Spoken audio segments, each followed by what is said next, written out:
내가 주를 의뢰합니다. 나의 다닐 길을 인도하소서. 십계명 두 번째, 첫 번째는 1계명에서부터 4계명까지 하나님을 사랑하라 라는 계명이었다 말씀을 드렸습니다.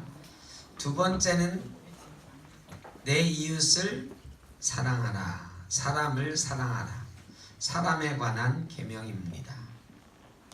사람에 관한 계명, 사람을 사랑하라고 하는 계명의 첫 번째는 제5계명, 내 부모를 공경하라 입니다. 내 부모를 공경하라 할 때 공경하다라고 하는 단어는 카베드라고 하는데, 이 히브리 말로 카베드라고 하는 단어는 하나님을 경외하라 할 때 경외하다라는 단어에도 쓰였습니다. 그러니까 부모를 공경하라고 하는 말은 하나님을 경외하는 것처럼 내 부모를 공경하라, 이런 의미로 구약성경에선 쓰였다고 볼 수가 있습니다.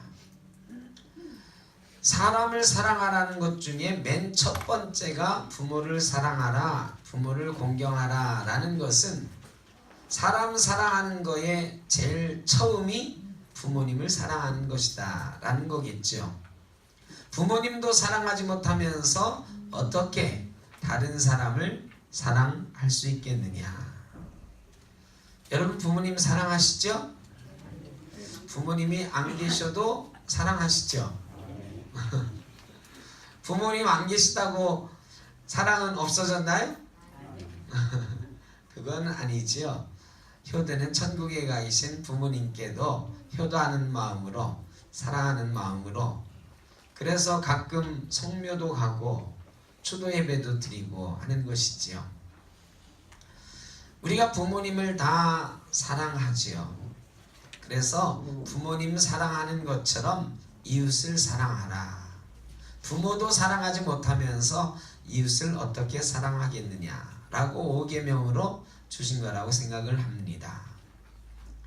자식을 사랑하라 라는 계명은 있나요? 왜 자식을 사랑하라는 계명은 없을까요? 예? 당연히 사랑하니까. 자식을 사랑하는 부모님의 마음을 우리는 아가페 사랑이라 그래가지고 하나님이 우리를 사랑한 것과 거의 동일한 단어로 자식을 사랑하다라고 할 때 씁니다. 그러니까 자식을 사랑하는 것은 하나님이 우리를 사랑하는 것처럼 너무너무 당연한 일이기 때문에 계명에 굳이 들어갈 필요가 없다. 사람을 사랑하는 것과는 좀 차원이 다른 거다, 이런 거라서 안 들어간 것 같아요. 그런데 제가 하나님이라고 하면 요즘 같은 세상에서는 이 10계명의 제5계명으로 부모를 공경하라 대신 내 자식을 사랑하라 라는 계명 좀 넣었을 것 같아요. 요즘은 뭐 여기 계신 분들이야 그런 분은 없겠지만 부모 같지 않은 부모님들이 많으시거든요. 자식을 사랑하라고 하는 게 너무나도 당연해서 10계명에 빠졌는데, 너무나도 그 당연한 일이 당연하지 않게 여겨지는 사람도 가끔 있기는 합니다. 그러나 어쨌든 내 부모를 공경하라, 이게 사람 사랑의 첫 번째 계명입니다. 그 뒤에도 쭉 사람을 사랑하는 계명이 나오는데, 사람을 사랑하는 방법에 대해서 우리가 좀 생각을 해보려고 그래요. 사람 사랑하는 거 뭐 우리가 누구나 쉽게 생각을 하지요. 아까 인사했죠? 사랑합니다. 사랑합니다. 우리 앞뒤자로 한 번 더 인사할까요? 사랑합니다. 사랑합니다. 여러분 정말로 사랑하시죠? 근데 이 사랑하는 게 말이죠, 굉장히 쉬워 보이죠? 근데 이게 무지무지 어려운 거거든요. 사랑하는 게 너무너무 어려운 거예요. 우리 옆에 있는 분 때문에, 옆에 있는 분이 나를 사랑한다고 그랬는데 나 감동 먹으신 분 한번 손 들어보세요. 아니 옆 사람이 나를 사랑한다는데 왜 감동을 안 먹지요? 네? 왜 감동을 안 먹어요? 매일 듣는 얘기나? 아니면 솔직히 말하면 이 사람이 나를 사랑한다고 말은 해도 한 번 더 쳐다보세요. 정말로 사랑하나? 이게 말이죠. 감동이 별로 없어요. 사랑한다고 하는 말에 이제는 우리가 감동받지를 않아요. 잘. 왜? 너무 흔한 말이 됐거든요. 제가 아는 어떤 사람이 있어요. 진짜로 있는 사람이에요. 이 실화예요. 40 좀 넘은 사람인데 굉장히 바쁘게 일을 해요. 월요일부터 금요일까지는 밤 12시에 자가지고 새벽 4시에 일어난대요. 그리고 일어나서 씻고 출근을 해요. 당연히 아침은 회사 가서 대충 때워요. 아내에게 밥 얻어먹는 시간이 없습니다. 아내도 일을 하는데 서로 바쁘니까 잘 못 챙겨줘요. 근데 토요일은 아내는 일을 안 나가고 자기는 7시에 일어나서 8시쯤 일을 나간대요. 그래서 토요일이 유일하게 자기 말로는 마누라한테 밥 얻어먹는 날이래. 어느 날 토요일 날 아침에 일어났는데 아침에 일어나서 씻고서 밥을 먹어야 되겠다 생각을 하는데 부인이 못 일어나는 거예요. 그날따라 너무 피곤해가지고 못 일어나요. 그래서 이 사람이 오죽 피곤하면 못 일어날까? 오늘은 그냥 밥 먹지 말고 나가자 하는데 때르릉 하고 전화가 왔네. 8시에 나가야 되는데 오늘 8시 미팅이 없어졌습니다. 좀 늦게 나오셔도 되겠습니다. 이 사람이 갑자기 시간이 남았잖아요. 이 시간 남았는데 뭐 하지? 잠을 좀 더 잘까? 벌써 잠을 깼는데 뭐. 그래서 문득 이 주방에 밥을 자기가 그럼 내가 오늘은 뭘 좀 해 먹을까? 하고서 갔는데요. 깜짝 놀랐어요. 주방에 해 먹을 도구가 없는 거예요. 냄비도 하나도 없어요. 이게 다 어디 있나 봤더니 다 설거지통에 꽉 차 있는 거예요. 그래가지고 처음에는 밥 먹으려고 그랬는데 내가 오래간만에 해 먹으려고 그랬더니 냄비도 다 저기 있고 짜증이 나기 시작했어요. 근데 이 사람이 문득 평생 자기 뭐 밥 먹을 시간도 없는 사람이니까 설거지는 더군다나 해본 적이 없는 사람이거든요. 이 사람이 문득 말이죠. 자기가 설거지를 한 번도 안 했다는 생각이 들었어요. 그래 내가 오늘은 서비스 좀 해볼까? 내가 설거지를 좀 해볼까? 장가가고 나서 처음으로 설거지통에 자기 손을 담근 거예요. 그리고 설거지를 했네요. 설거지를 잘 했을까요? 평생 설거지를 처음 해보는 남자가 설거지를 잘 했을 리가 없습니다. 우리 여자분들 잘 아시죠? 가끔 남편이 설거지 해준다고 그래서 보면 어때요? 내가 한 번 더 해야 되는 거 더 짜증나죠? 근데 이 사람이 열심히 했어요. 그리고 나서 설거지를 하니까 조금 피곤해요.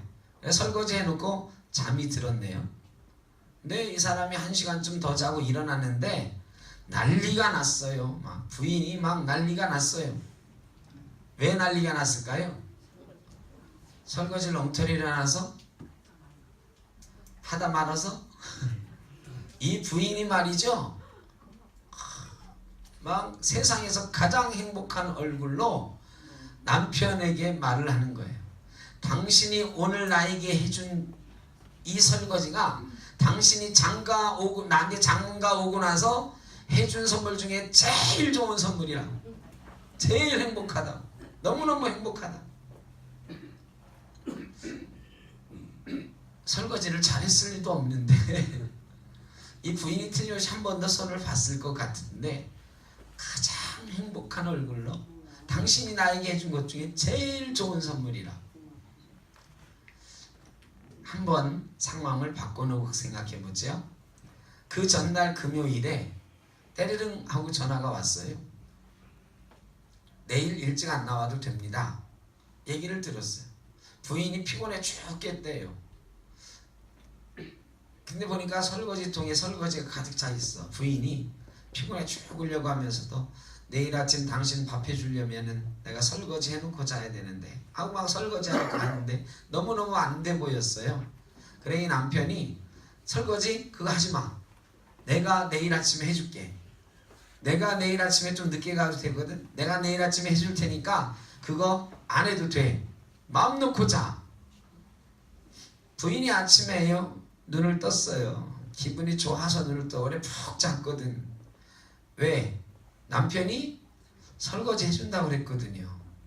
그래서 설거지를 해놓은 이제 내 가가지고 밥을 하려고 이렇게 했어요. 그때 남편이 일어났습니다. 속으로 어떤 생각을 했을까요?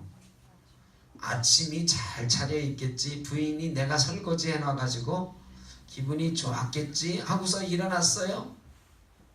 근데 말이죠, 부인이 얼굴 표정이 싸한 거야. 그러더니 막 잔소리를 해대기 시작하네.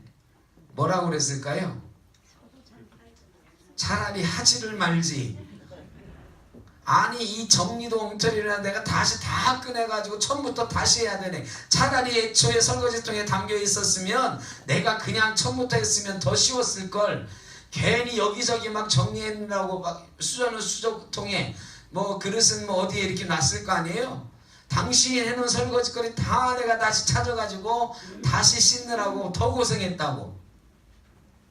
여러분 똑같이 남편이 설거지를 했는데 한 번은 세상에서 제일 행복하고 한 번은 세상에서 제일 짜증나는 부인이 됐네요. 왜 그랬을까요? 차이는 뭐죠? 둘 다 남편은 사랑하는 마음으로 했죠.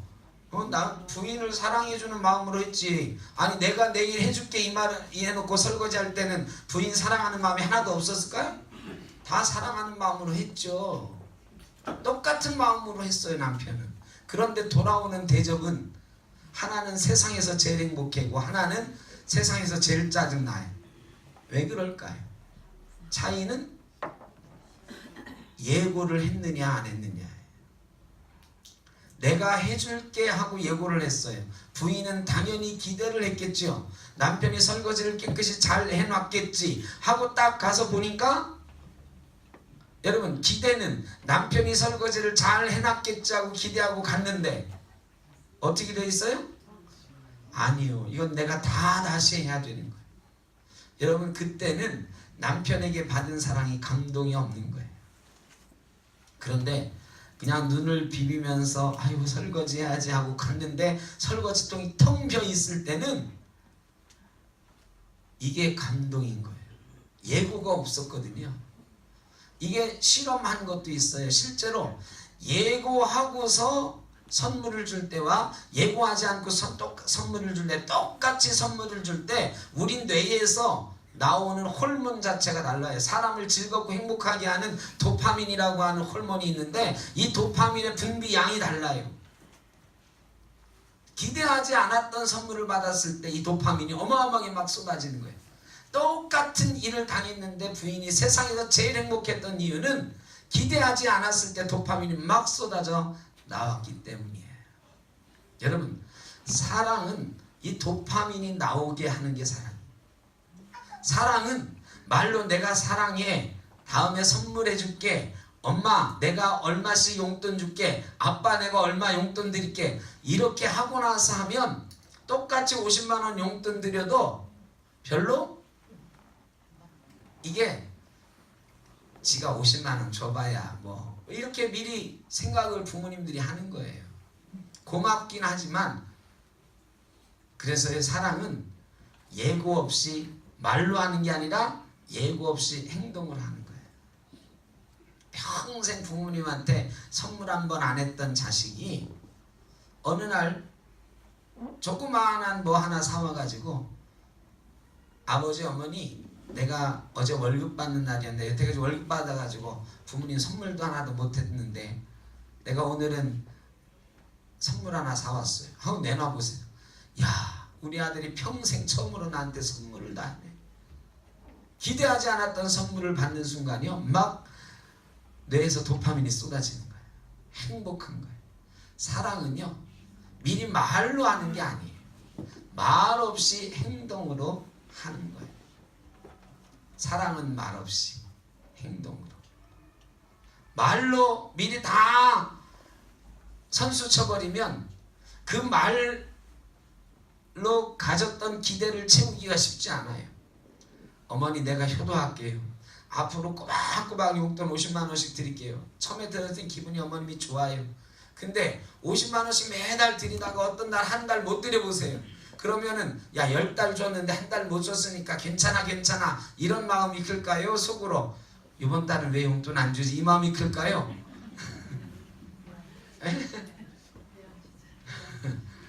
이게 말이죠. 기대하고 있을 때 선물이 안 오면 화가 나는 거예요, 오히려.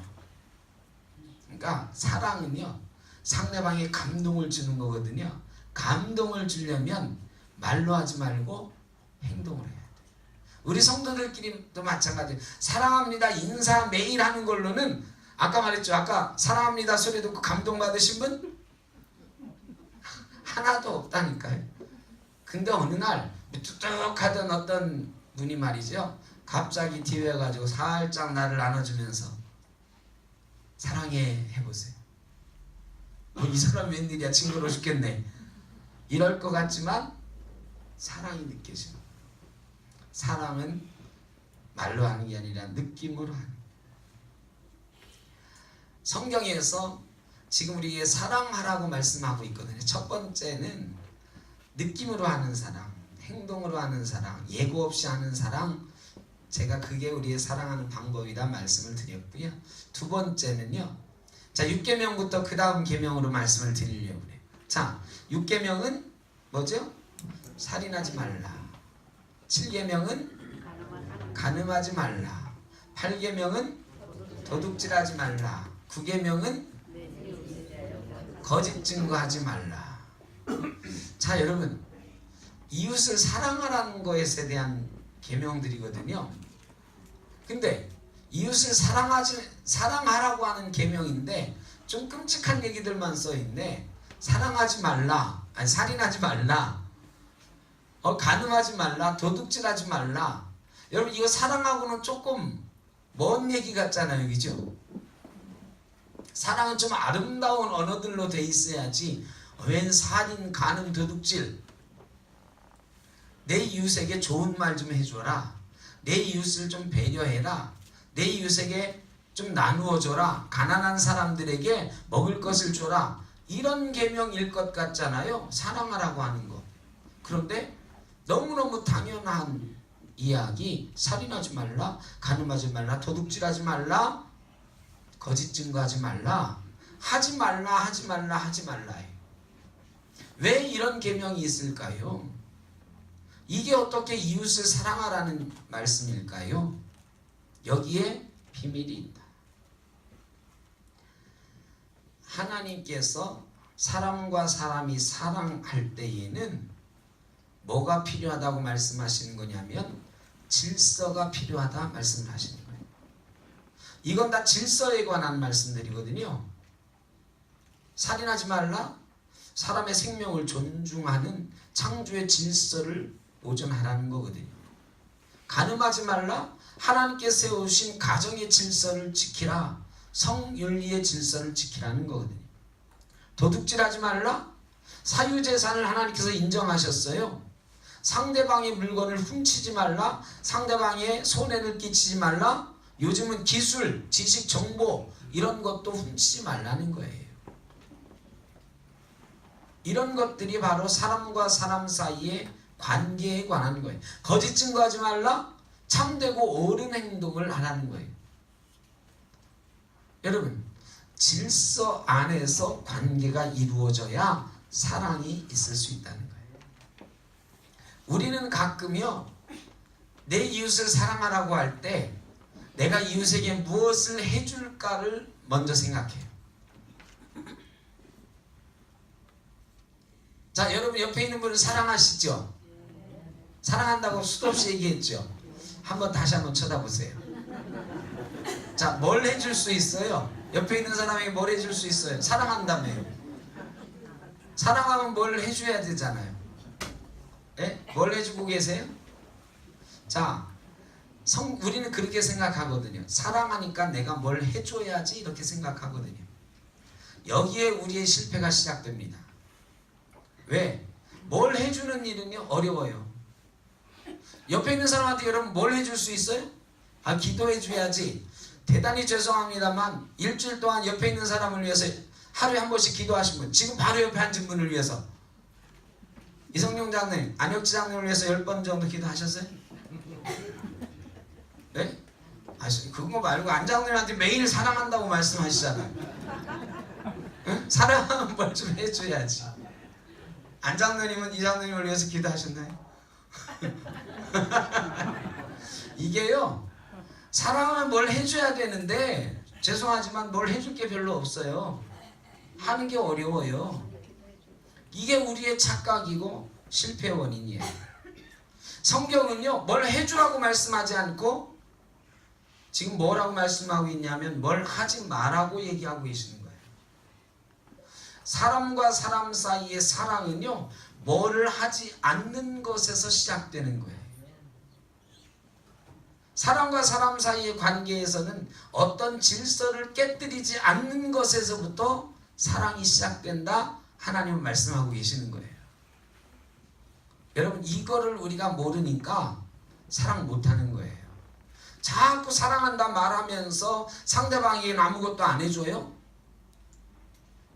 물론 우리 성도들끼리는 상대방을 위해서 많이 해주죠. 우리 성도님들끼리 밥도 사주시고 뭐 좋은 것 선물도 하시고요, 많이 하시지요.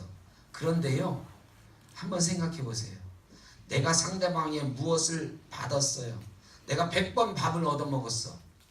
그래서 고맙다, 아, 저 사람이 나를 정말로 아껴주는 거라 생각을 해요. 근데 어느 날 그 사람이 저에게 이상한 말 한마디를 던지네요. 너는 왜 그렇게 사니? 여러분, 100번 밥 얻어먹은 거, 야, 이제 한 번 밥 얻어먹은 건 저 말 한 번으로 까자. 99번 얻어먹었다고 생각하자. 일어나요? 아니요, 죄송한 100번 밥 얻어먹은 걸 다 잊어버려요. 그 말 한마디에 다 사라집니다. 우리가 자녀를 사랑하잖아요. 자식들을 사랑해가지고 많이 해주잖아요. 이것도 사주고 저것도 사주고. 근데 얘들이요, 머리가 커지면서요, 부모님이 나를 사랑하는가 우리가 생각하는 것과는 다르게 느껴요. 대부분의 자식들이 그래요. 우리 엄마 아빠는 나를 정말로 사랑해. 그런데요, 어느 순간부터 우리 엄마 아빠가 나를 정말 사랑하나? 우리 아빠가 나를 사랑하나? 아, 우리 아빠는 나를 이상한 사람 취급해, 나를 무시해, 이런 생각이 들기 시작하거든요. 왜 그럴까요? 용돈을 안 줘서요? 아, 용돈은 점점 많이 주죠. 뭘 안 사줘서? 아니요, 돈은 점점 더 많이 들어가죠. 학원 보내려면 뼈 빠지죠. 고3 되면은 온 집안이 걔한테 말이죠, 집중하고 조심하잖아요. 그런데도 아이들은 점점 우리 엄마 아빠가 정말로 나를 사랑하나 회의해요. 왜? 이런 것 때문에 그런 거죠. 야, 이제 초등학교 막 들어간 애한테 아이가 열심히 공부를 해가지고 95점 받아왔어요. 이 아이를 위해서 너무너무 사랑하는 엄마가 옆집 아이한테, 옆집 엄마한테 가서 자랑을 하는 거예요. 우리 애 95점 맞았다? 옆집 엄마가 뭐라고 그래요? 우리 애는 100점 맞았다? 이 순간에 말이죠, 기분이 확 나빠가지고 집에 와가지고 뭐라고 그래요? 막 칭찬하고 안아주다가 그 아들이나 딸한테 뭐라고 하냐면, 마, 옆집에는 100점 맞았다더라. 여러분, 이 순간에 아이의 마음속에 말이죠, 우리 엄마가 정말 맞아? 이 생각 드는 거예요. 그래, 여태까지 엄마한테 받은 사랑 다 없어지고 우리 엄마는 난 주워왔나 봐, 이 생각 드는 거죠. 그러면서 자꾸 커가면서 좀 더 큰 것들로 아이에게 상처를 주죠. 비교하고 엄마나 아빠의 기대를 충족시키지 못한다고. 여러분, 사랑은 말이죠, 주는 것으로 해결되는 게 아니고 하지 않는 것에서부터 시작을 해야 된다. 근데 하지 말아야 될 것들을 너무 많이 하는 거예요. 우리 성도님들끼리도 한번 보세요. 그렇게 사랑한다고 말하면서 그렇게 밥도 잘 사주고 선물도 잘 해주고 서로 그렇게 잘 지내다가 원수처럼 되는 사이가 가끔 있잖아요. 왜 그래요? 밥을 안 사줘서 그런가요? 저 사람 나한테 맨날 밥 사주다가 요새 왜 밥을 안 사주지? 나를 싫어하나 봐. 이런가요? 죄송하지만요, 하지 말아야 될 걸 해서 그래요. 상대방이 뭐를 싫어하는지, 이런 말을 하면 어떻게 상처받을지, 이런 행동을 하면 어떻게 상처를 받을지, 이런 게 분명하거든요. 조금만 생각하면 분명해요. 하지 말아야 될 얘기가 있어요. 하면 안 되는 행동이 있어요. 그런데 우리는요, 사랑한다고 하면서 그 생각은 하나도 안 해요. 하지 말아야 될 것에 대한 생각들을 하지 않아요. 성도들끼리도 너무너무 그래요. 성경은 이웃을 사랑하라고 말씀하시면서 이거 하지 마라 저거 하지 마라 하지 말라는 얘기만 줄줄이 늘어놓고 있는 거예요. 하지 마라가 훨씬 중요하다는 거예요. 사랑하려면 하지 말아야 될 일을 하지 마라. 여러분, 마음에 상처 주는 말, 여러분 그 말 한마디 때문에요 30년 40년 내가 그 사람한테 베풀었던 우정과 의리와 선물 준 것, 밥 사준 것 다 날라가잖아요. 안 그런가요? 제가 보니까 그래요. 우리가 30년 40년 막 언니 동생 형 아우 하던 사람들이요, 그렇다고 한 대 뺨을 때렸느냐 그런 것도 아니에요. 욕을 했느냐 그런 것도 아니에요. 말 한마디 한 것 때문에, 행동 하나 한 것 때문에 원수처럼 되는 경우가 있더라고요. 하지 말아야 될 것에 대한 생각이 부족해서 그래요. 사랑은 하지 말아야 될 것을 하지 않는 것이 기본 중의 기본입니다.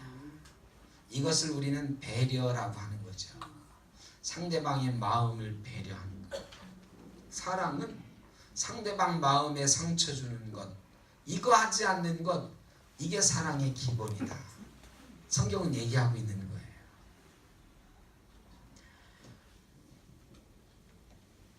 (1계명부터) (10계명까지) 있는데요, 이 10계명 중에 하이라이트는 뭘까요? 하이라이트, 1계명부터 10계명 가운데 하이라이트는 뭘까요? 예? 아니, 이 10계명 10가지 중에 1번부터 10번 있잖아요. 이 중에서 제일 하이라이트 몇 번째 계명? 10번째. 네, 여러 답이 있는데 저는 10번째라고 생각을 합니다. 제가 아직 10계명 10번째 계명을 얘기하지 않았잖아요. 눈치를 때려잡아야 되는데 이런 때는 10번째 계명이 하이라이트다. 이게 사실은 10번째 계명은 별로 안 중요한 계명처럼 우리가 생각하기가 쉬운데 왜 10번째 계명이 하이라이트일까요? 10번째 계명이 지키기가 제일 어려운 계명이에요. 여러분, 제 6계명 살인하지 말라, 나 2계명 못 지키고 살았다, 한번 손 들어보세요. 6계명 안 지키신 분 없어요?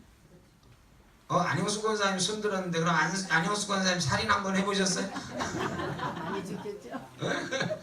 저 많이 죽였지 하는 말은 말로 죽였지 뭐 마음으로 죽였지 이런 거 말고요. 마음으로 죽였다고 안 권사님 살인죄로 처벌받았나요? 아니에요. 6계명 이런 거는요, 실제로 행동하지 않으면 처벌받지 않아요. 여러분, 마음속에 죽이고 싶은 사람 없었나요? 죽이고 싶은 사람 왜 없겠어요? 꿈속에서 죽인 적도 있죠. 꿈속에서 죽였다고 처벌받나요? 아니거든요. 그 6계명 어겼다고 막 혼나나요? 안 그렇거든요. 안식일을 기억하여 거룩히 지키라, 이것도요, 하루에 2000보 이상 걸으면 처벌받고 바느질하면 처벌받고 행동이 따라야 처벌받는 거예요. 그런데요, 10계명은 행동하지 않아도 계명을 어겨요. 내 이웃의 집을 탐내지 말라. 여기 집이라는 건 여러 가지가 들어있거든요. 내 이웃의 물건도 아내도 종도 내 이웃의 지위도 내 이웃의 행복도 탐내지 말라. 여러분 이 10계명 10번째 계명 나는 한 번도 안 어겨봤다. 손 들어보세요. 나는 이 10번째 계명을 한 번도 안 어겨봤다. 마음속에 다른 사람 거 내가 욕심내본 적 없다. 여러분 그런 사람은 하나도 없어요. 대단히 죄송합니다만 내가 아유 저 사람 가진 거 저거 나도 뭐 갖고 싶다.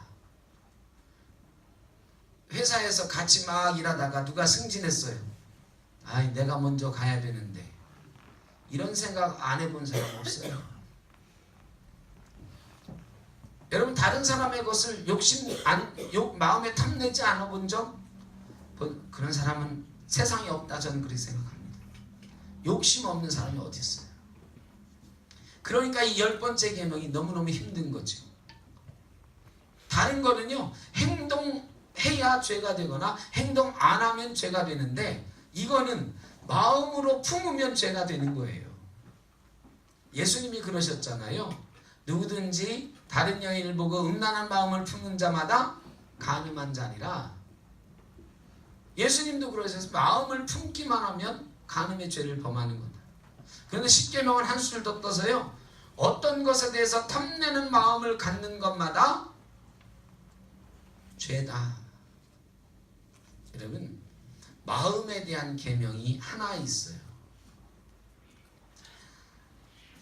탐내는 마음, 탐심. 이 탐심이 죄다.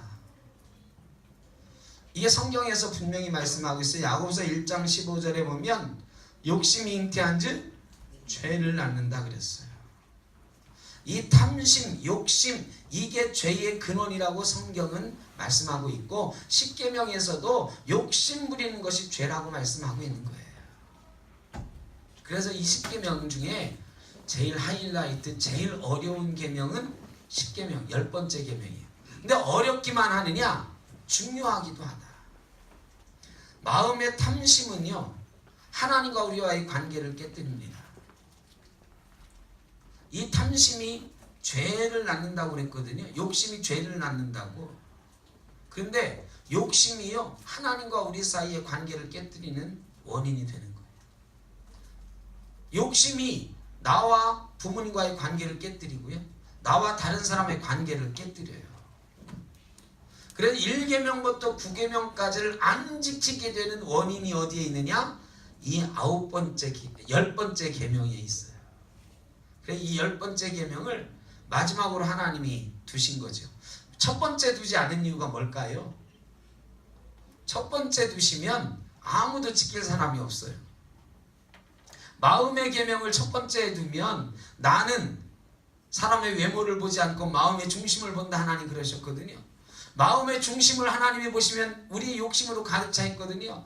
그 뒤에 계명들이 다 소용이 없어요. 1계명부터 안 지키고 있는데 뭐. 그래서 하나님이 그래도 배려하셔서 마지막으로 돌리신 거 아닌가? 이건 제 생각입니다. 성경에 나오진 않지만. 그런데 이 마지막 계명이 제일 어렵고 기본이 되는 계명이다 라는 것입니다. 골로새서 3장에는 좀 더 명확하게 이 탐심에 대해서 말씀하고 있거든요.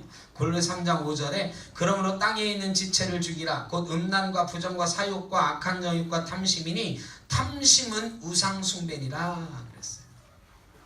이 탐심이 우상숭배니라.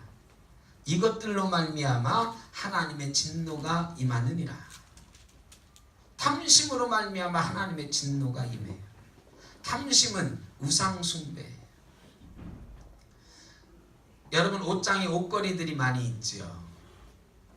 이 옷걸이가 오래된 옷걸이도 있고 새 옷걸이도 있잖아요. 어느 옷장에서 있었던 일인데 옷장에 공장에서 막 나온 마트에서 막 주인이 사온 새 옷걸이가 들어왔습니다. 이 새 옷걸이가 딱 들어가 보니까 별의별 옷걸이들이 다 있는데 오래된 옷걸이도 있어. 저 옷걸이는 아직도 살아있네. 쓰레기통에 안 들어가고 뭐 이렇게 생각을 하고 있는데 그 나이 많은 옷걸이가 이 신참 옷걸이한테 일리 좀 와보라고. 내가 너한테 꼭 해줄 말이 있다고. 이게 뭔데요? 좀 티껍잖아요.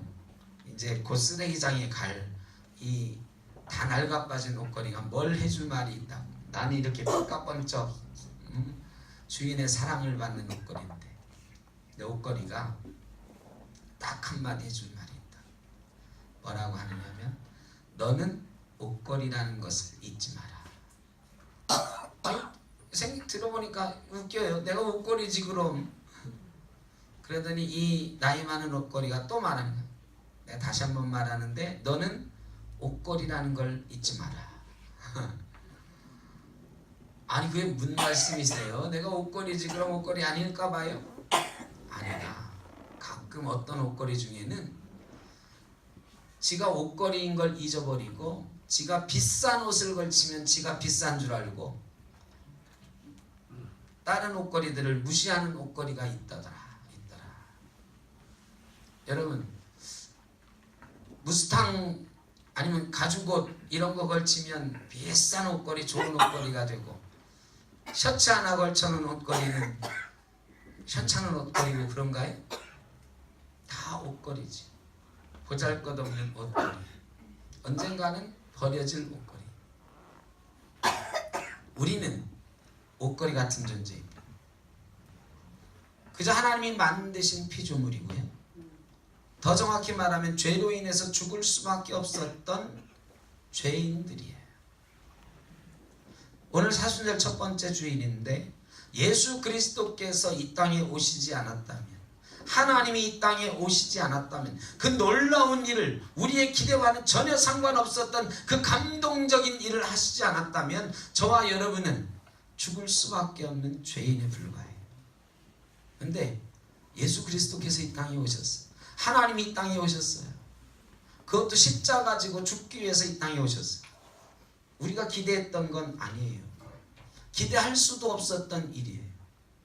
하나님과 우리 사이에 둘 중에 하나는 분명히 죽어야 되는데 하나님이 우리를 죽이겠다고 안 하시고 하나님이 죽겠다고 이 땅에 오신 사건이 일어났어요. 그 사건 덕분에, 그 감동적인 사건 덕분에, 감동적인 사랑 덕분에 저와 여러분은 예수 믿는 사람이 되었습니다. 그리고 어떤 사람은 목사가 됐고요. 어떤 사람은 장로님 되셨고, 어떤 사람은 권사님, 집사님이 되셨고, 어떤 사람은 교사가 되셨고, 어떤 분은 성가대원이 되셨고, 어떤 분들은 예배위원이 되셨고, 어떤 분은 주방에서 봉사하는 분들이 되시기도 했어요. 우리는 옷걸이에 불과해요. 우리는 죽을 수밖에 없는 죄인들이었는데 예수 그리스도께서 우리에게 구원의 옷을 입혀주신 줄로 믿습니다. 성도의 입을 옷을 입혀주셨어요. 성가대원으로 옷 입혀주셨고 목사로 옷 입혀주셨어요. 하나님이 입혀주시지 않았으면 저와 여러분은 죽을 수밖에 없는 죄인에 불과해요. 여전히 저희는 보잘것없는 죄인에 불과합니다. 그런데 우리가 가끔 말이지요, 내가 걸쳐 입고 있는 이 목사라는 옷이 나인 줄 알아요. 가끔 성가대원 가운 입었다고 내가 성가대원으로 애초에 만들어진 줄 알아요. 사회에서 가끔은 내가 사장이라고, 내가 태어날 때부터 사장인 줄 알아요. 내가 노력해서 이만큼 이룬 줄 알아요. 여러분, 하나님이 주시지 않았으면 그 어떤 것도 우리에게 걸쳐있지 못할 것입니다. 하나님이 만드셔서 하나님이 우리에게 주신 은혜인 줄로 믿습니다. 우리가 옷걸이인 것, 하나님이 만드신 것들을 걸쳐주신 것을 잊어버리지 않는 것, 이게 우리의 탐심을 없애는 길이다. 그저 우리는 빈손 들고 왔다가 빈손 들고 가는 인생, 하나님이 주신 것 아니면 아무것도 없는 인생, 지옥에 떨어져서 영원히 꺼지지 않은 불에 던져질 수밖에 없는 죄인, 그게 우리의 모습이었어요. 그런데 수많은 것들을 우리가 걸치고 있으면서 그게 나인 줄로 착각하고 그거 하나 더 걸치자고 욕심부리고요, 다른 사람에게 상처 주고요, 그러면서 입으로는 사랑한다 사랑한다 말하지. 여러분, 사랑은 하지 않는 것에서 시작하는데, 하지 않는 것은 내가 보잘것없는 존재라는 것을 인정하고 겸손해질 때 가능해지기 시작합니다. 하나님을 사랑하는 것, 이웃을 사랑하는 것, 내 마음에서부터 시작하는 것인데, 내가 탐내지 않는 마음 가질 수 있을 때, 주님 앞에 겸손하게 내려놓을 수 있을 때, 우리는 하나님을 사랑하기 시작하고 이웃을 사랑하기 시작합니다. 그리고 하나님 사랑하는 마음과 이웃 사랑하는 마음은 뗄래야 뗄 수가 없는 것이어서, 하나님 사랑한다고 하면서 이웃을 사랑하지 못하거나, 이웃을 사랑한다고 하면서 하나님 앞에 바로 서지 못한다거나 이럴 수는 없는 것입니다. 저와 여러분이 오늘 십계명 좀 딱딱한 말씀입니다만, 정말로 하나님 우리에게 사랑하라고 하셨으니, 하나님이 우리를 대신해서 죽기까지 우리를 사랑하셨으니까 우리도 그 하나님 사랑하면서 옆에 있는 분을 정말로 입으로만 아니라 온 마음으로, 온 몸으로 사랑하면서 하나님이 우리에게 베푸신 은혜를 조금씩 갚아나가며 기쁘고 행복한 성도가 되시기를 주의 이름으로 축원합니다. 기도하겠습니다. 사랑의 아버지 하나님, 감사합니다. 우리를 위해서 베푸신 은혜를 기억하며 10가지 계명을 생각해 보았습니다. 하나님이 우리를 사랑한 것처럼 이웃을 사랑하라, 사람을 사랑하라 하셨는데, 사랑하기 위해서 무엇을 줄까, 무엇을 할까보다 무엇을 하지 않을까를 기억하게 하시고, 나는 옷걸이 같은 존재, 나는 죽을 수밖에 없는 죄인이라는 것 꼭 기억하면서 너무 많은 욕심 가운데 살지 않도록 인도하여 주옵소서. 그리하여 하나님을 사랑하고 이웃을 사랑하는 행복을 마음껏 누리며 살아가는 기쁘고 즐거운 성도가 되게 하여 주옵소서. 예수님의 이름으로 기도드립니다. 아멘.